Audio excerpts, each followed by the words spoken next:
y del Hijo y del Espíritu Santo. El nacimiento de Jesucristo fue así. Estando desposada María, su madre, con José, antes que se juntasen, se halló que había concebido del Espíritu Santo. José, su marido, como era justo y no quería infamarla, quiso dejarla secretamente. Y pensando él en esto, he aquí un ángel del Señor le apareció en sueños y le dijo: José, hijo de David, no temas recibir a María tu mujer, porque lo que en ella es engendrado del Espíritu Santo es, y dará a luz un hijo y llamará su nombre Jesús, porque él salvará a su pueblo de sus pecados. Versículo 22. Todo esto aconteció para que se cumpliese lo dicho por el Señor por medio del profeta cuando dijo: he aquí, una virgen concebirá y dará a luz un hijo y llamará su nombre Emmanuel, que traducido es Dios con nosotros. Y despertando José del sueño, hizo como el ángel del Señor le había mandado y recibió a su mujer, pero no la conoció hasta que dio a luz a su hijo primogénito y le puso por nombre Jesús. Vamos a orar, hermanos. Padre Santo, es nuestro deleite, nuestro gozo poder estar ante tu santa presencia para orar, para traer ante ti, Dios amado, nuestras súplicas y nuestra gratitud por concedernos este privilegio, este honor de estar delante de tu palabra, de tomar la Escritura en nuestras manos, la Biblia, abrirla, Señor, oh Dios, y leerla libremente en este lugar, para recordar las noticias más asombrosas que nosotros jamás podremos escuchar, Dios. Prepara nuestros corazones, como hemos orado, Dios, para que reciban tu santa y gloriosa palabra, el mensaje que viene de ti, para traspasar, para transformar, para cambiar nuestros corazones, para afirmar, para edificar, Dios, a tu iglesia y consolar a tu pueblo en esta hora. Que tu palabra, Dios, nos dé ese bálsamo que solamente podemos encontrar en ti en todo tiempo, Dios. Concédenos, Padre de gloria, que tu Espíritu Santo continúe obrando en nuestras vidas de manera tal que hoy lo que este predicador de labios inmundos, que necesita que tú, Señor amado, pases el carbón encendido por sus labios, hable solo tu palabra fielmente, para que solo tú así seas exaltado y solo tú así, nuestro Dios triuno, Padre, Hijo y Espíritu Santo, seas exaltado. Me escondo en el hueco de tu mano, figurativamente, Dios, bajo la sombra de tus alas, junto con tu iglesia, para que tengas de nosotros hoy misericordia y nos hables en el nombre de Jesús. Amén y amén. Pueden tomar asiento.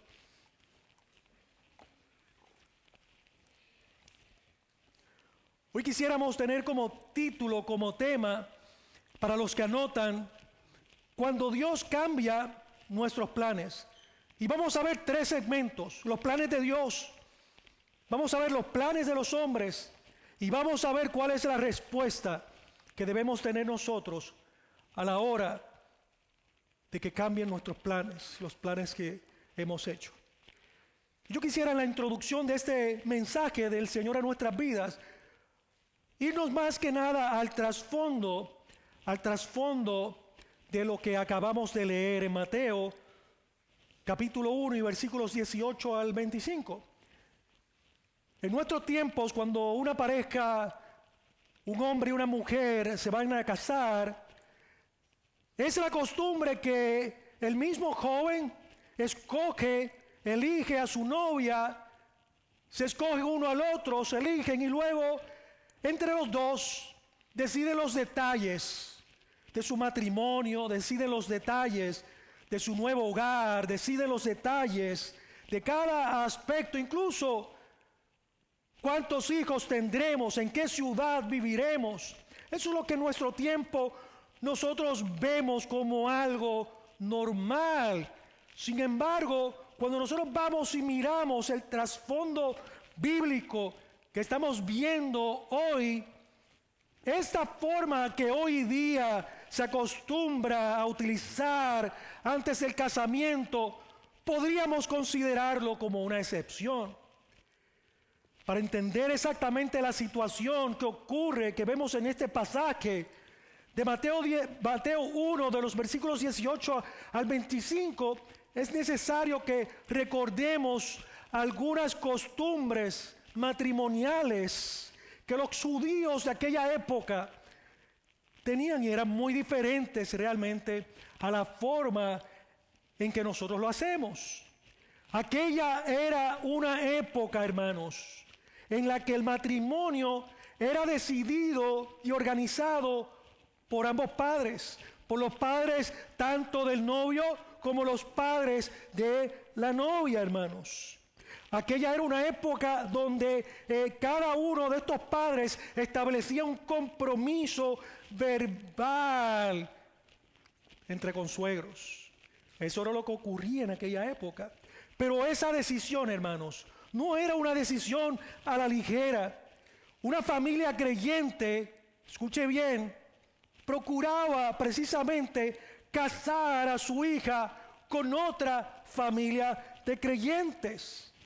Pero además de esto, ellos estudiaban el carácter, ellos estudiaban la estabilidad emocional, ellos estudiaban la honradez y otras virtudes y defectos de la otra familia. Hasta tomaban en cuenta la estabilidad económica que esta pareja joven iba a tener, este futuro matrimonio.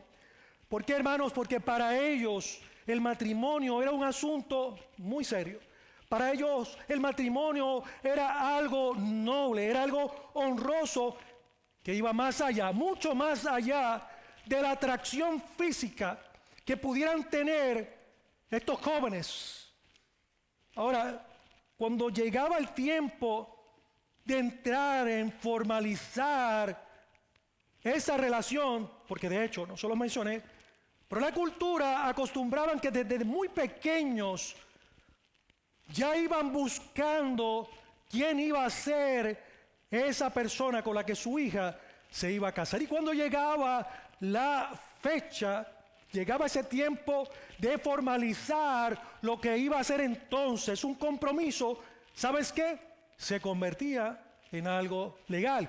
Este es el trasfondo que nosotros tenemos aquí, hermanos. De hecho, era tan serio que cuando se hacía el compromiso, se consideraban ya como marido y mujer. Y ustedes y yo podemos contrastar estas dos palabras que vemos y que hemos leído en el texto de hoy, que dice su mujer o su marido. El contexto nuestro, marido y mujer, ya han formalizado la relación matrimonial y el acto de vivir juntos, pero eso no es lo que ocurre en este escenario, hermanos. Una vez que se concretaba ese compromiso no se podía diluir. Ya había un pacto entre ellos. Sin embargo, una vez concretado ese compromiso, en el cual, repito, se consideraban marido y mujer, ¿qué ocurría? Cada cual para su casa. Calabaza, calabaza, cada cual para su casa. No iban inmediatamente a un hogar a convivir, a estar juntos en el coito matrimonial. No, iban a estar separados y esperando por un año completo. Un año completo.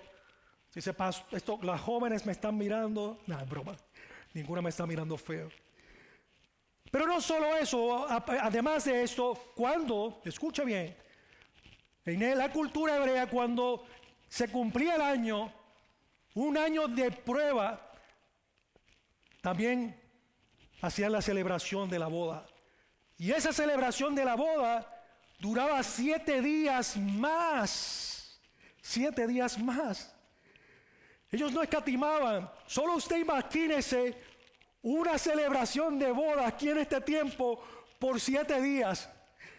Si los padres de las novias normalmente piensan que se arruinan con cada celebración de boda de novia de su hija, entonces imagínese cómo hubiese sido esta si lo ponemos en nuestro contexto, que no era así. El contexto era una cultura familiar en donde todos colaboraban y era una celebración de pueblo.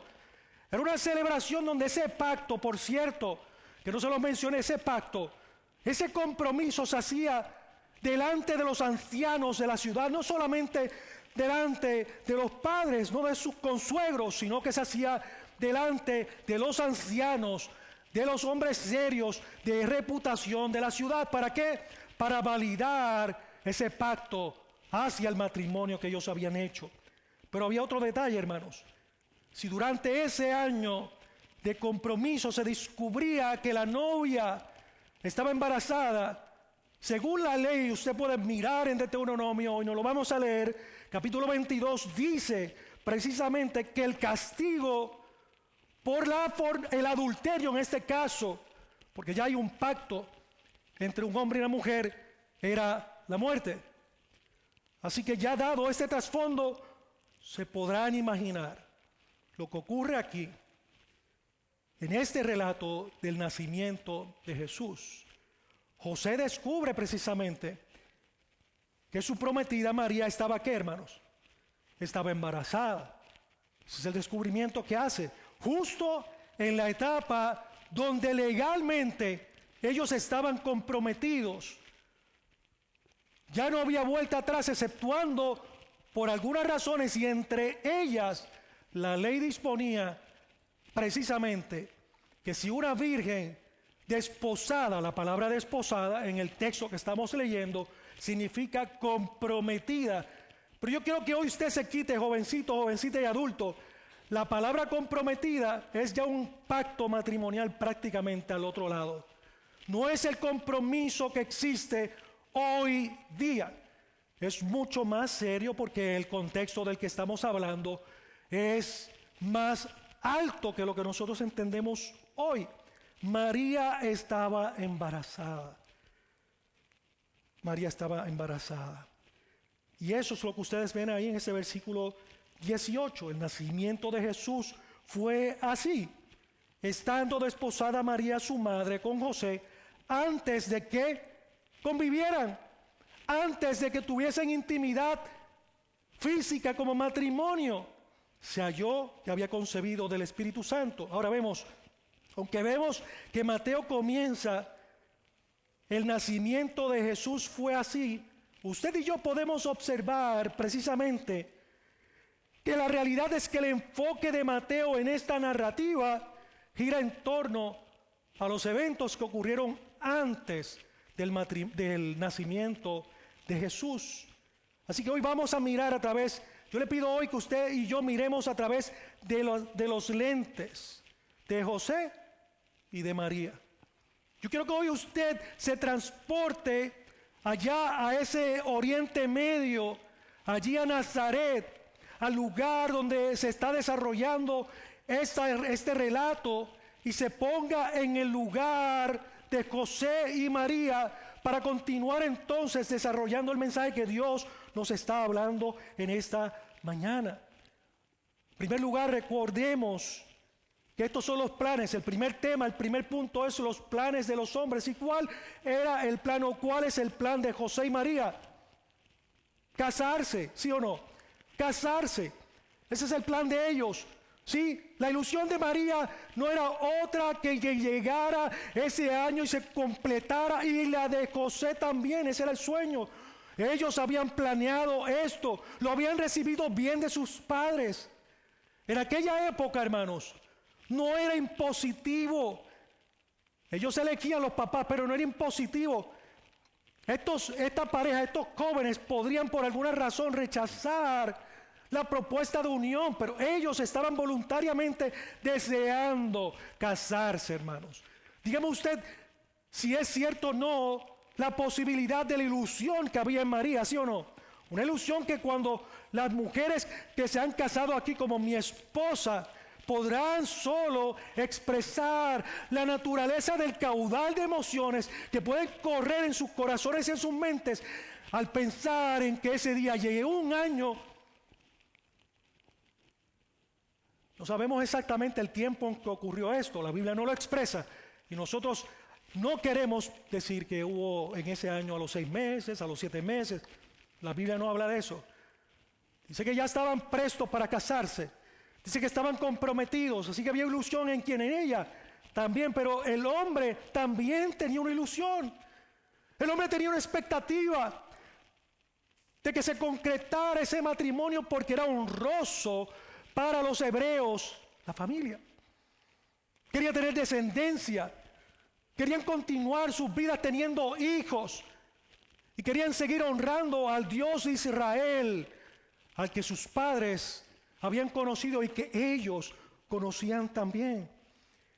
Dice el texto bíblico que antes ni siquiera de ellos haberse juntados, antes de ellos haber tenido un acto íntimo del matrimonio, dice la Biblia que se halló que ella había quedado embarazada por obra del Espíritu Santo. La Biblia explica que ella no quedó embarazada por medio de hombre alguno, hermanos, sino por la obra de Dios, siendo ella virgen. Y esta precisamente es la maravillosa y asombrosa historia de la concepción sobrenatural, virginal de Jesús. Esa es la historia que va más allá de cualquier historia en la humanidad. No se repite, hermanos. El eternamente engendrado Hijo de Dios en el vientre de una mujer que siendo virgen es objeto de la gracia y la misericordia de Dios. Así que, ¿qué ocurre aquí, hermanos? Los planes de este joven y de esta joven cambiaron de forma abrupta, cambiaron de forma radical para José y María. Pero hay un segundo plan, y eso es lo que vemos en el versículo 19, si usted lee conmigo ahí.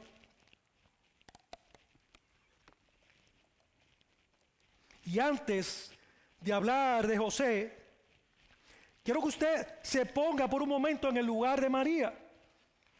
Ella sabe que es virgen, obviamente ella lo sabe, mejor que ninguno de nosotros y que José. Ella sabe que su embarazo no fue de José ni de ningún hombre, sino que fue producto de la obra del Espíritu Santo de Dios, que fue una intervención única en la historia, única. Pero el problema es que ahorita ella tiene que ir a explicarle esto a José, y usted una y otra vez habrá escuchado esto en algún sermón.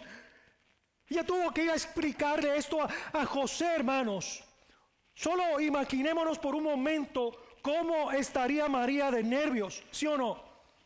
Solo pongámonos en el lugar de ella por unos segundos nada más, si podemos resistir la idea de ella tener que ir a decirle a José algo sobrenatural en la historia de su vida. Y era bastante lógica su preocupación, hermanos, precisamente porque debemos pensar que ningún hombre cuerdo iba necesariamente, uno que estuviese en su sano juicio, iba necesariamente a creer fácilmente esta historia, ¿sí o no? No era una historia fácil, ¿verdad? No era fácil de creer, ¿sí o no? Solo imagínense la angustia de María al pensar que José no creyera esa historia. No hay duda de que debió haber sido una situación muy difícil para María. Ahora vamos un poco a José, pongámonos en el lugar de José. Dígame si no fue un golpe duro, si no fue un golpe fuerte al escuchar que su mujer estaba embarazada y que no era de él el hijo que venía. Dice la Biblia que él era un hombre justo.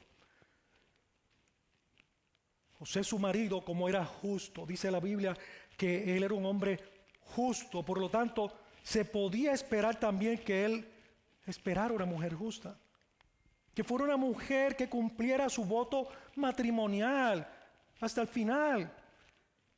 Entonces, si María le había sido infiel antes de casarse, la pregunta que pudo haber pasado por la cabeza de José, por la mente de José, es ¿qué tipo de matrimonio entonces él podía esperar? Así que vamos ahora a ver el plan de José. Mateo dice en el 19 que como él era un hombre justo y no quería infamarla, quiso dejarla secretamente. Ese es el plan de José. Que los planes de ellos cambian. El segundo plan que vemos de los hombres es que José decide dejarla de forma secreta. Él establece ese plan. Y como les expliqué, él estaba en todo el derecho de exponer a María, de exponerla públicamente a la vergüenza de las demás personas, de los ancianos, y que se atuviera a los pormenores de la ley, como lo dice la Torá. Sin embargo, la frase que vemos aquí, quiso dejarla secretamente. Por muy fuerte que pareciera la idea, lo que quiere decir es que él consideró el divorcio. Él pensó por un momento que lo mejor que él hacía era precisamente irse. Pero lo que vemos aquí es que también con ese plan de José, José muestra alguna misericordia hacia ella. El hombre justo muestra misericordia porque él pensó dentro de sí, mira, si la dejo de forma secreta, de alguna manera estaré guardando la dignidad de María, esa dignidad que ella tiene. Ya para ese tiempo, según la historia hebrea, no acudían a lapidar, sino que la señalaban y ponían aparte, dependiendo de los pormenores que hubiesen ocurrido, y era muy probable que él estuviese pensando que no necesariamente la iban a lapidar, sino que iba a ser una mujer señalada por el resto de sus días hasta morir. Así que el Señor permitió que por un tiempo, que ahí no dice exactamente cuánto tiempo, dice, y pensando él en esto, el versículo 20. Así que él pensó en esto un tiempo. La Biblia, la expresión en el original, lo que quiere decirnos es que él estuvo planeando y Dios dejó que José hiciera sus planes. Dios lo dejó por un tiempo. Dios lo dejó por un tiempo. ¿Hasta qué, hermanos? Dios lo dejó que él pensara que su plan era el mejor. Dios dejó que José pensara que la opción que él había tomado, con la cual estaba pensando y meditando, era la mejor opción, pero ¿sabes qué? Había un plan mejor. Y ese es el segundo punto de nuestro mensaje en esta mañana. El plan de Dios. Los planes de Dios.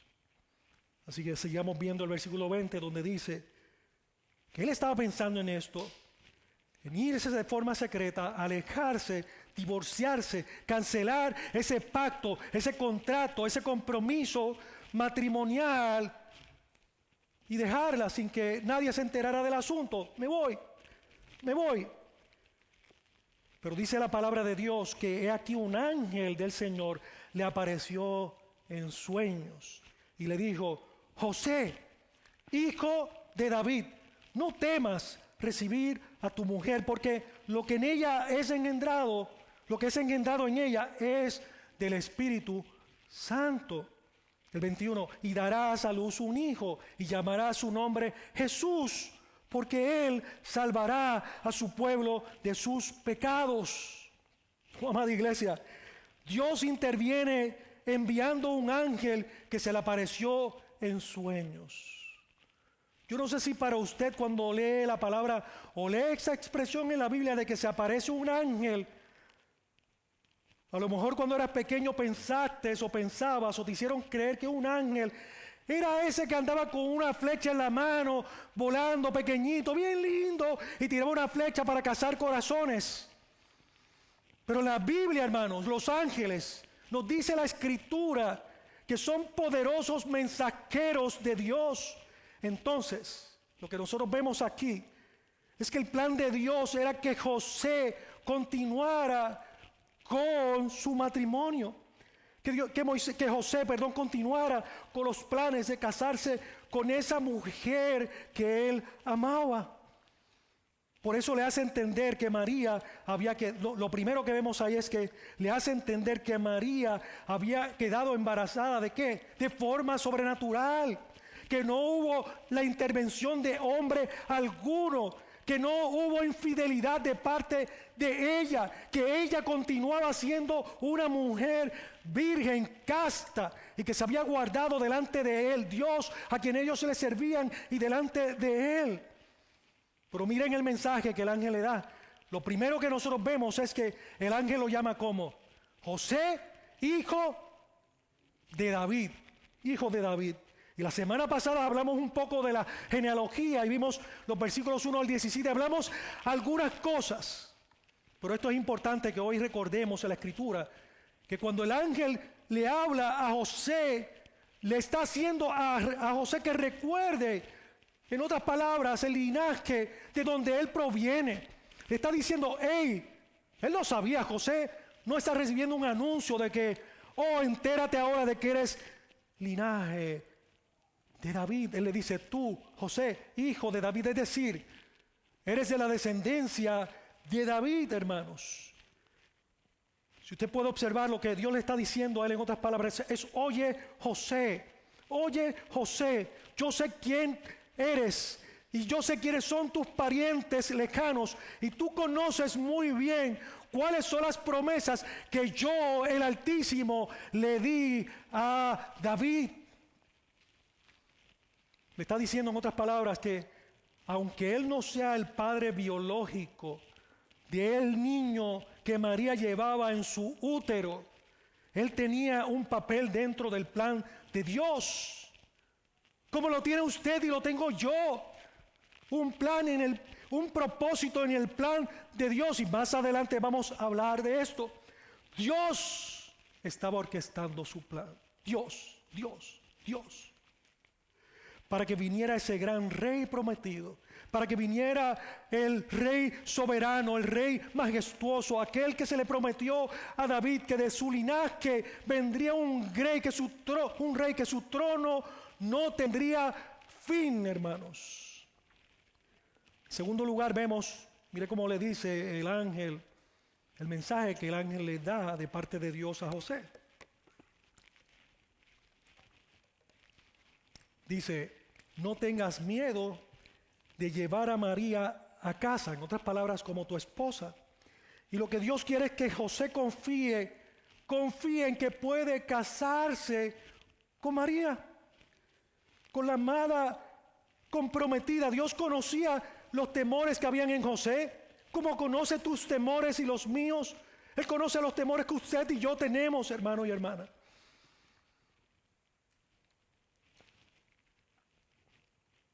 Y sabe, Dios conoce nuestros temores a la perfección. Nosotros podemos aparentar a las personas que estamos bien y por dentro estar mal. José estaba en una posición muy difícil, ¿sí o no? Una posición muy dura. Dios conocía exactamente cómo él se sentía. Pero ¿sabes qué? Amado hermano y hermana, siempre Dios nos llama a confiar en sus planes. Siempre Dios nos llama a nosotros a que nos tornemos a Él continuamente, a pesar de que veamos que las cosas no están funcionando como nosotros lo planeamos. Luego vemos nosotros, ahí mismo en el versículo 21, que el ángel le dice a José que el bebé es un niño y que debe ponerle por nombre como Jesús. Jesús, hermanos. Nota el final, el significado al final del versículo. Dice, porque Él salvará a su pueblo. ¿De qué, hermanos? De sus pecados. Lo explicamos en el sermón anterior. Si usted no estuvo, vaya al canal de YouTube de Roca de los Siglos y véalo, escúchelo. Él salvará a su pueblo de sus pecados. Eso es lo que significa. ¿Qué significa Jesús? La mayoría de sus Biblias tienen un numerito, una referencia.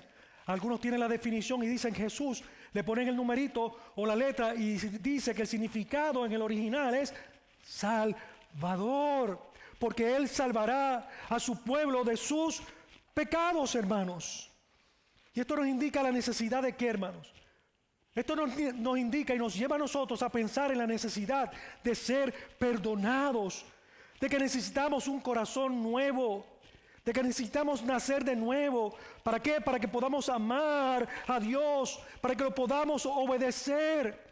El hombre natural y sin Dios no puede amar a Dios, no puede aborrecer el pecado. Necesita que Dios le dé un corazón nuevo, necesita que Dios nos restablezca a la relación original, porque andamos muertos. Hermano, la Biblia dice que si usted no está en Cristo, usted está muerto espiritualmente. Y dice la Biblia que la ira de Dios está sobre el hombre de iniquidad. Mira cómo dice Colosenses, capítulo 2, que le gusta anotar y quieren buscar conmigo, Colosenses 2:13. Y a vosotros, hablando de los creyentes, estando muertos en pecados, dice que Dios os dio vida juntamente con Cristo, perdonándoos todos, no dice algunos, todos los pecados. Una realidad bíblica para el creyente y para el no creyente. Solo Dios nos puede dar vida a través de su Hijo amado, de Jesucristo. Solo es Él. Ahora escuche bien, hasta ese momento, hasta aquel momento de la historia, en la eternidad, Jesús era el Hijo de Dios. Él era el Verbo, Él era la luz, pero ahora al tomar forma humana en el vientre, en el útero de María, Él venía a habitar en medio de nosotros. Él es Jesús, Él es el Salvador, y la salvación es la razón por la cual nosotros decimos que Él se encarnó, y esa es la razón por la cual nosotros celebramos la Navidad. La verdadera Navidad es precisamente la salvación. Es que Dios se encarnó para reconciliarnos con Él mismo a través de su Hijo eternamente engendrado. Pero nosotros los creyentes, por eso deberíamos celebrar el advenimiento de Jesús todos los días de nuestra vida, no solamente en esta temporada tan hermosa que rescatamos a la memoria nuestra, en una celebración con gozo y júbilo continuo, que la luz vino a la oscuridad para sacarnos precisamente a nosotros de las tinieblas a la luz admirable de Cristo Jesús nuestro Señor. Por un lado, nosotros debemos de diferenciar lo que celebra el mundo. Los cristianos celebramos la verdadera Navidad. El mundo celebra, como dije el domingo pasado, otra Navidad. De hecho, la religión celebra el nacimiento del niñito Jesús, pero la Biblia no enseña que celebremos su cumpleaños. El 25 no es la celebración del nacimiento del niñito, hermanos. ¿Por qué? Porque Jesús no nació en el 25 de diciembre. Y algunos de ustedes lo saben y a otros aquí hoy la burbujita se le vacía. Pregúntenle a los pastores y más adelante le explicamos, ¿verdad? Que cronológicamente no hay espacio para pensar que Jesús haya nacido exactamente el día 25 de diciembre, hermanos. Y todos sabemos, o muchos sabemos, que el 25 de diciembre fue seleccionado como una sustitución de una celebración pagana, lo sabemos. Algunos celebraron el día 6 de enero como el nacimiento de Jesús, pero ¿qué celebramos nosotros? ¿El nacimiento de Jesús? No, hermanos, nosotros celebramos la encarnación del Hijo de Dios que vino a salvar al mundo, a Jesús. Nosotros celebramos la época de Navidad porque es en esta época la luz vino al mundo. Las tinieblas se disiparon y abrieron paso ante la gloria del Omnipotente que se encarnó, que tomó forma humana para nuestra redención, para el perdón de nuestros pecados. Jesús es el Salvador que celebramos en este segundo domingo de Adviento, hermanos. Por eso también recuerde, no hay cruz sin pesebre. Del pesebre no era el fin en sí mismo. Y muchas personas han dejado al niñito Jesús en el pesebre, y hoy día, en estos días, lo adoran como el niñito en el pesebre. Nosotros no. Nosotros reconocemos que la gloria de Dios, un día en la historia, Dios irrumpió nuestra humanidad para venir entre nosotros. Y la misión de ese niño es precisamente salvarnos. El niño que iba a nacer, vea los versículos 22. Véalo conmigo de nuevo. Todo esto aconteció ¿para qué, hermanos? ¿Para qué aconteció todo esto? Para que se cumpliera lo dicho por medio del profeta. Cuando dijo lo siguiente, versículo 23. Y aquí una virgen concebirá y dará a luz un hijo, y llamará su nombre Emanuel, que traducido es, ¿qué dice ahí, hermanos? Dios con nosotros. Emanuel. Así que lo grande, escuche bien, lo grande de la proclamación del ángel a José es que Cristo no solo vino para perdonar los pecados de su pueblo, sino que esta es la historia que se originó allá en el Pentateuco, en Génesis capítulo 3 y versículo 15, hermanos. Ese es el plan de Dios, que Dios había anunciado del advenimiento de un Salvador, de un Rey, de Dios con nosotros, Emanuel. Ese es el tema principal, desde Génesis hasta Malaquías, hermanos, y como diría nuestro hermano Paco,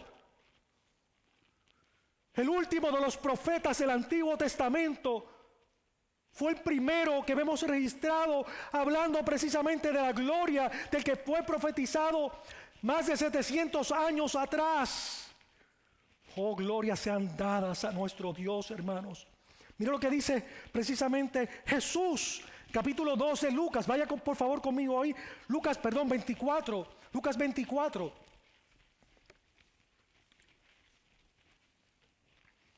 Jesús mismo hablando dice, y comenzando, Lucas 24, 27.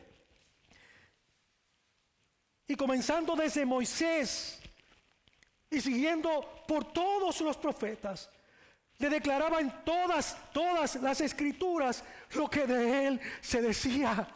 ¿No es glorioso, hermanos? ¿No nos hubiese a nosotros gustado estar allí? ¿Sí o no? Y escuchar a Jesús mismo hablar lo que decía el Pentateuco, hablar lo que decían los salmos, hablar lo que decían los profetas mayores y los profetas menores acerca de él mismo. Oh, y me viene a la memoria cuando él iba camino, cuando estos hombres iban camino a Emaús y él se le aparece también. Y dice que le abre el corazón, pero su corazón ardía cuando él le contaba precisamente la gloria de la revelación del plan de redención desde antes de la fundación del mundo, hermanos.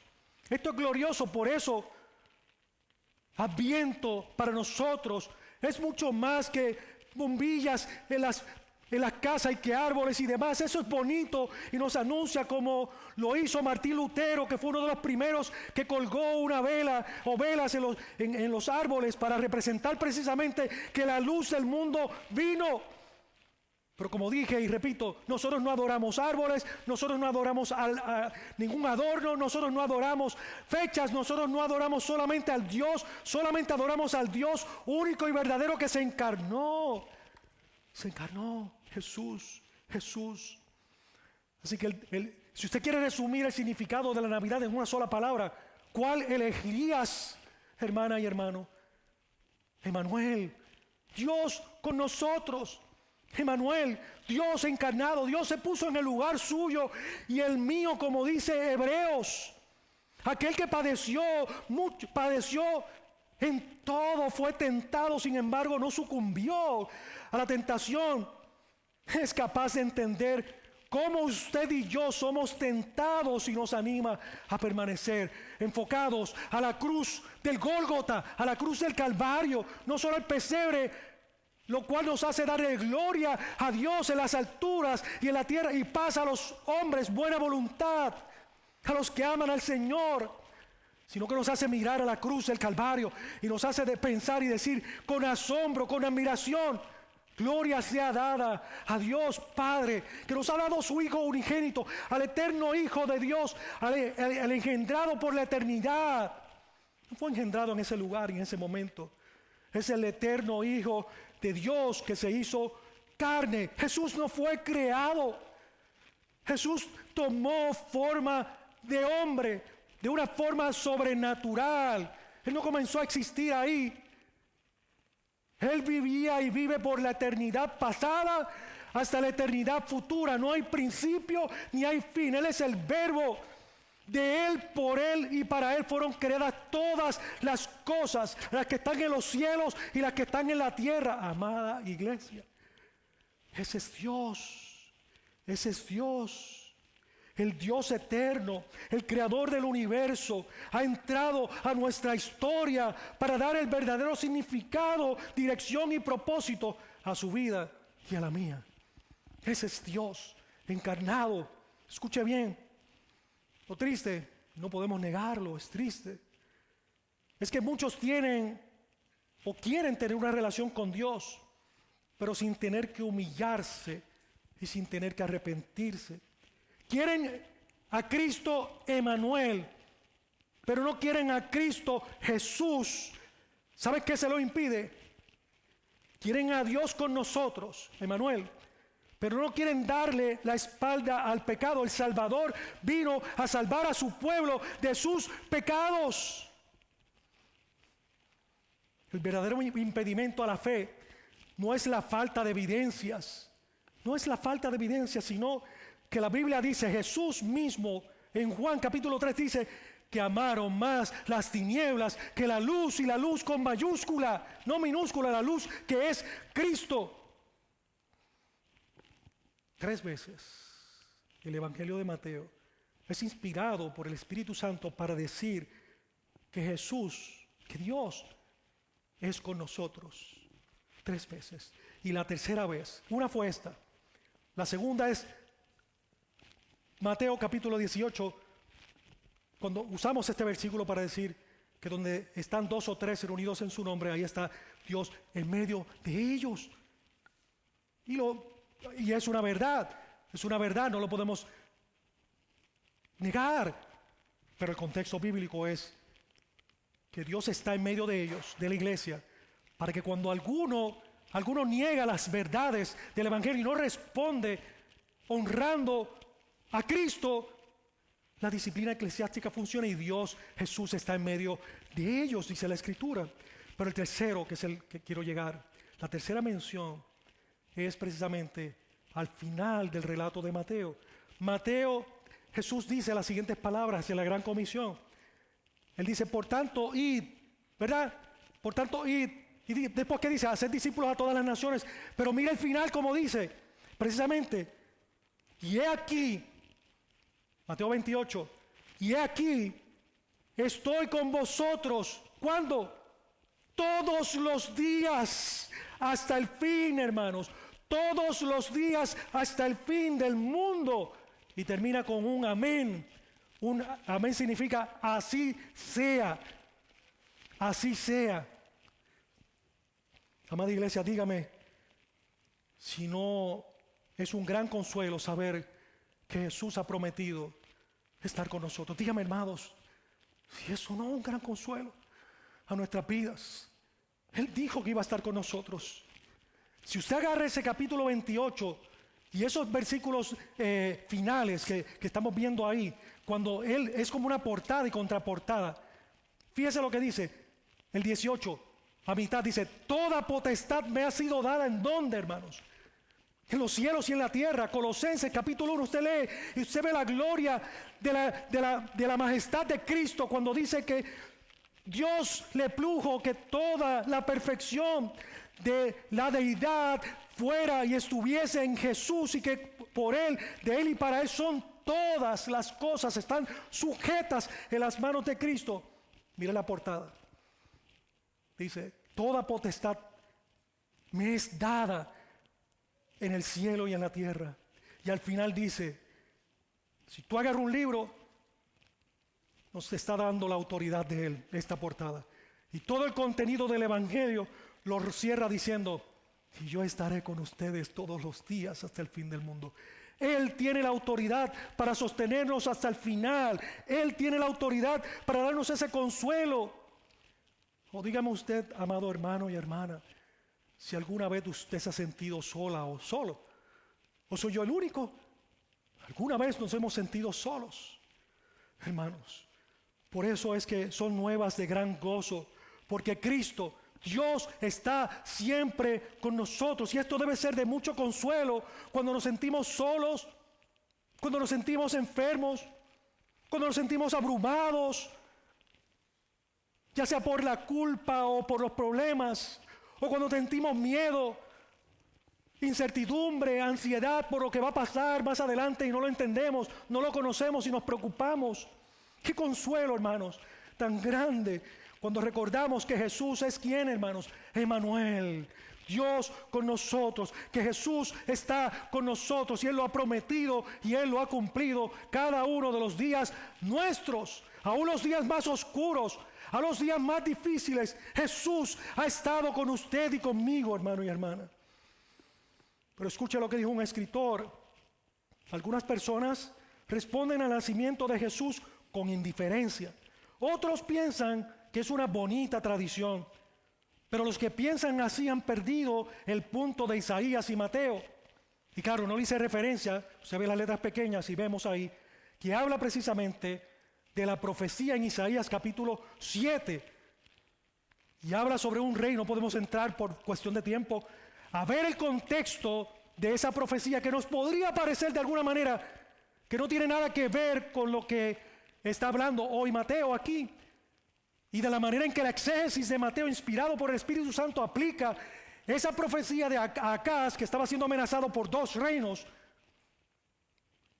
Y Dios le dice: escoge una señal. Y él le dijo: no, él tenía planes. Acaz tenía planes diferentes a los de Dios. Y Dios le dice: estos son mis planes. Una virgen va a engendrar un hijo, y ese es Emmanuel. Él es Dios con nosotros. Él es el que les va a dar la victoria. ¿Acaso no creyó? Pero Mateo, inspirado por el Espíritu Santo, hace una aplicación de la profecía que Dios le dio allí a Acaz y la trae a nuestras vidas. Y nosotros vemos entonces que Emmanuel no es una opción, dice este autor, religiosa para quienes eligen abrazarlo. Emmanuel es la verdad. Escuche, ya sea que elijamos abrazarla o no, Él es la verdad. Emmanuel es Dios con nosotros. Créalo o no lo crea. Escuchen bien, amados, Dios está con nosotros, aunque algunos no lo crean. Aunque a veces a usted y a mí nos cueste, Dios está con nosotros. Y si lo creemos, escuche, Él está con nosotros para bendecirnos. Él está con nosotros para salvarnos. Si no lo creemos, Dios está con nosotros, pero para llamarnos al arrepentimiento. Dios está con nosotros si lo rechazamos, pero como juez. Si tú estás de espalda a Cristo, tú podrás decir que Dios está contigo. Yo oro, yo hago esto. Yo he escuchado esto docenas de veces de personas no creyentes. No, yo oro, yo hablo con Dios, sí, está bien. Pero ese Dios a quien tú le estás orando, si es el Dios de la Biblia, un día te va a juzgar por tus obras precisamente. Por haberlo negado, Él se convertirá en el juez tuyo. La ira de Dios está sobre tu vida en esta hora. Tienes que responder. La mayoría de la gente puede trabajar fuertemente y afanosamente como usted y como yo por nuestros planes por un tiempo, pero llegará el momento que cuando las aguas lleguen al cuello, cuando las aguas sigan subiendo poco a poco y sigan subiendo como a cada uno de nosotros nos ha pasado, en ese momento queremos entonces nosotros poder responder a Emmanuel. En ese momento vamos a querer responder a Emmanuel, pero ¿sabes qué? Podría ser que no nos alcance el tiempo. Podría ser que sea demasiado tarde. Por eso hoy es el día de salvación, no es mañana. Hoy es el día que Dios está llamando a salvación a usted, jovencito, niño, Adulto que estás aquí, no es mañana, es hoy. No es cuando usted arregle sus cosas. El que va a arreglar sus cosas es el Dios soberano. Es Jesús el Salvador. El problema no es tu economía, tus relaciones. El problema no es tu depresión. El problema no es ninguna cosa externa. El problema, dice la Escritura, que está en el corazón. Jesús vino. Jesús significa el Salvador. Él va a salvar a su pueblo. Por eso hoy está haciendo el llamado a tu vida. Y eres tú el que tienes que responder. No vas a pasar aquí al frente para decir una oración, no. Allí donde estás en tu silla, humíllate ante el Señor y reconoce que lo necesitas como tu Señor y Salvador. Él está aquí. Él es Emmanuel, que está con nosotros. Él no miente. Ahora el tercer punto y último es la respuesta de José. Vaya conmigo por favor ahí al versículo 24 y 25. Cuando nuestros planes, cuando Dios cambia nuestros planes. Vimos los planes de los hombres. José y María querían casarse y algo pasó ahí, ¿no? Hubo un trastoque, hubo un disloque en esos planes, ¿sí o no? Luego vimos que José también planeó algo, dijo, me voy secretamente, no voy a deshonrar a esta mujer, no la voy a exponer, pero Dios, sus planes son mayores, son mejores. Veamos ahora la respuesta de José, versículo 24. Y despertando a José del sueño, ¿qué dice ahí? Hizo como el ángel. ¿De quién? ¿El ángel fue solo? ¿El ángel se apareció con un mensaje de él mismo? ¿El ángel tenía una autonomía fuera de Dios? Hermano, la revelación bíblica dice que un ángel se le apareció, ¿y de parte de quién? ¿De él mismo? No, el ángel iba de parte de Dios. Y esta es la pausa para una pregunta que surgió aquí hace unos días. Los ángeles están sujetos a Dios. Los ángeles no van por cuenta propia a hacer cosas que no les sean mandadas por Dios. Y los ángeles no aceptan la honra y la gloria de ningún hombre, solo aceptan la gloria de Dios. Cuando en la Biblia vemos una cristofanía, vemos que acepta la adoración porque es el Hijo de Dios preencarnado. En la teología se conoce así. Pero muchas referencias bíblicas en el Antiguo Testamento nos muestran que algunos hombres quisieron rendirle homenaje, culto o adoración a algunos ángeles, y los ángeles se le dijeron ¿qué? No, yo soy consiervo tuyo. Nosotros somos un poco menor que los ángeles. Pero los ángeles de Dios no se dejan adorar, ni venerar, ni que los pongas con cositas por aquí, por acá, y estés buscándolos para que ellos te hagan favores. No, Dios es el que le da instrucciones, y usted y yo no tenemos que darle instrucciones al mundo espiritual para que opere a nuestro favor. Dios da las instrucciones a sus ángeles, y ellos obedecen a quién, a nosotros, a Dios. De hecho, los ángeles están puestos ¿para qué, hermano? Para ministrar a favor de su pueblo, y nosotros no lo vemos. No lo vemos. Me detuvo ahí un paréntesis. Ahora dice, cuando el ángel terminó de hablar, dice, como el ángel del Señor, dice, como el ángel del Señor le había mandado y recibió a su mujer. Esa referencia como el ángel del Señor atribuye la autoridad al Señor, no al ángel. Y dice que hizo como le había mandado y recibió a su mujer. ¿Qué significa recibió a su mujer? No la dejó. El plan de él fue trastocado y obedeció el plan de Dios, que era uno mejor. Él creyó, pero no la conoció. Dice él que la conservó virgen hasta que dio a luz su hijo primogénito. Algunas versiones dicen hasta que dio a luz un hijo, y pone la letra mayúscula en hijo. Como debemos tener cuidado en la ortografía cada uno de nosotros. Si nos referimos a Jesús con la palabra hijo, es mayúscula, hermanos. Igual Señor es con mayúscula. No es Señor Paco, ni Señor Héctor, ni Señor Víctor. Señor Víctor es pequeña, pero Señor de nuestro Dios es mayúscula, porque honramos al Dios Todopoderoso. Y cuando decimos Dios, el Dios de los filisteos lo ponemos en letra minúscula, porque es un Dios falso. Pero cuando hablamos de nuestro Dios, es Dios mayúscula, para diferenciar el entendimiento de quién es nuestro Señor, a diferencia de quiénes son los demás señores y dioses falsos. Ahora fíjese, cuando el ángel terminó de hablar, José se despertó y creyó. Hizo como el ángel del Señor le había mandado. Incluso él preservó la virginidad de María. Él no durmió con ella. ¿Qué vemos aquí nosotros? Su sumisión. Él se sometió a Dios, como también María se sometió a Dios, y lo vemos en Lucas. En Lucas dice que María se ofreció a Dios como sierva del Señor, Lucas 1:38. Así que los planes de María, de José y María, fueron trastocados por la soberanía de Dios. Pero en lugar de ellos temer a la gente, escuche hermano, en lugar de salir huyendo, María y José hicieron ¿qué?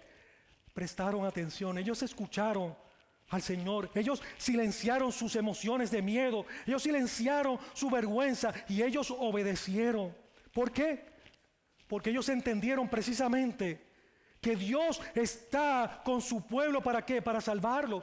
El nombre de su Hijo es Jesús el Salvador. Porque entendieron que era mejor escuchar a Dios y seguirlo que temer a la gente, que temer al que dirán, que temer a lo que pueden decir algunos de la decisión que ellos tomaron, de mantenerse en ese pacto, en ese compromiso. Hermanos, nosotros podemos aceptar, como les mencioné, que José quisiera divorciarse de María, pero en lugar de seguir sus propósitos y sus propios planes, ¿qué vemos nosotros? José escuchó el mensaje de Dios y obedeció. José obedeció lo que Dios le dijo que hiciera. Él no se dio al síndrome del ombliguismo, como hemos explicado aquí. Él no se dio al síndrome del ombliguismo para evitar la vergüenza. Y él hizo lo que Dios le dijo. Él hizo lo que Dios le pidió. Pero la obediencia de José, yo quiero que usted y yo entendamos algo. La obediencia de José no radicaba en su propia capacidad. Esa obediencia de José fluyó del conocimiento de que Jesús es nuestro Emmanuel. La obediencia de José fluyó de que Jesús es Dios con nosotros. La obediencia de José es de que Jesús vino para bendecirnos, porque vino para salvar a su pueblo de sus pecados, hermanos. Escuche, cuando Dios, amada iglesia, cuando Dios nos revela una mejor manera de hacer las cosas, debemos cambiar nuestros planes como lo hizo José. Pero antes de tomar decisiones, debemos poner a prueba nuestros planes y ver si es la voluntad de Dios. Ver si cumplen los principios que revela el Evangelio. Y deberíamos también buscar consejos de personas sabias. Debemos confiar que Dios es soberano y que sus planes son perfectos, ¿sí o no? Dios es soberano y sus planes son perfectos, amada iglesia. Escuche, aunque usted y yo no comprendamos el porqué de las cosas, el porqué de las cosas que nos están pasando a nosotros, las cosas que nos ocurren, podemos confiar lo que dice la Escritura, que a los que aman a Dios, todas las cosas cooperan ¿para qué? Para bien.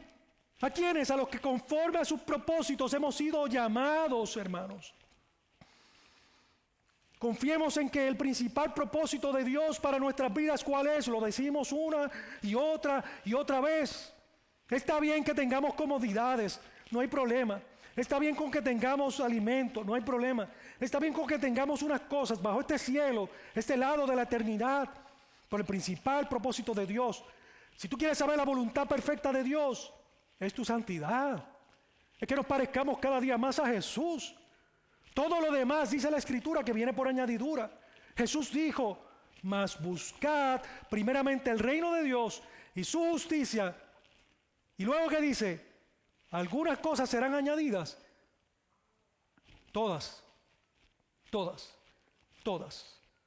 Santiago hace una expresión corrigiendo la idea de que todas son carros grandes, casas grandes, la alacena que no le quepa más comida. No. Jesús dice, Dios sabe de qué cosas usted tiene necesidad. La necesidad no es ambición. La necesidad no es pecaminosa. La necesidad es práctica para las cosas que realmente competen a nuestra vida. ¿Y sabes qué, hermano y hermana? A veces se nos olvida, ¿sí o no? A veces nos afanamos, ay, yo quiero esto, y yo quiero lo otro, y yo quiero aquello. Principalmente en esta época de Navidad, donde tendemos a hacer regalos, y está bien, recibimos el regalo más grande, la encarnación de Jesús, nuestro Salvador. Y debemos hacer lo mismo, no esperar recibir niños, perdón, los que están ahí despiertos todavía, los niños. Sé que en Navidad, ¿verdad? Ellos quieren, como lo fui yo un niño, recibir regalos, ¿sí o no? Está bien, ¿cómo no?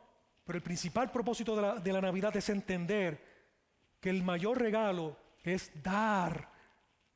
Porque de tal manera amó Dios al mundo que ha dado a su Hijo unigénito, para que todo aquel que en Él cree no se pierda, mas tenga vida eterna. La salvación, la Navidad es dar más que recibir. Así que yo hoy invito a los niños de esta iglesia a que en esta Navidad, escuche jovencito, jovencita, en esta Navidad usted le regale a sus papás. Le regale, si usted está agradecido de la vida que Dios le ha dado, hágale un regalo. Dice, pero pastor, yo no trabajo. Pregúntele a un niñito que amamos mucho, aquí todos los niños los amamos, a todos, niñas, niños, todos. Pero se les inventa hasta con una piedrecita que se encuentra en el camino.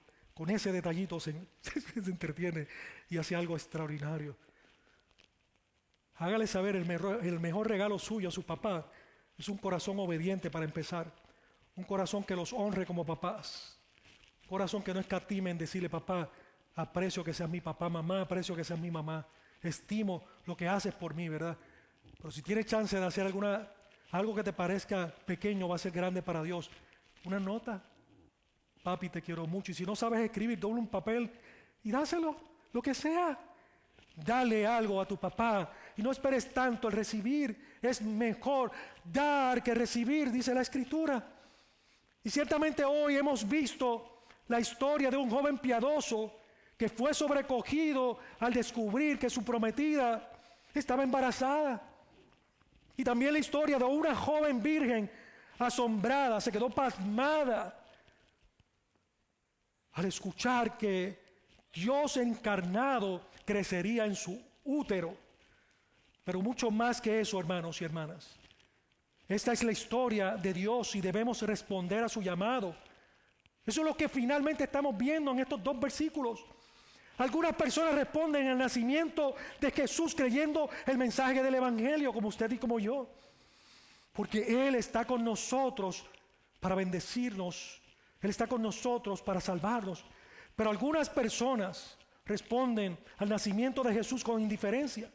Piensan que es una bonita tradición, que es un cuento divertido. Pero Emmanuel no es una tradición.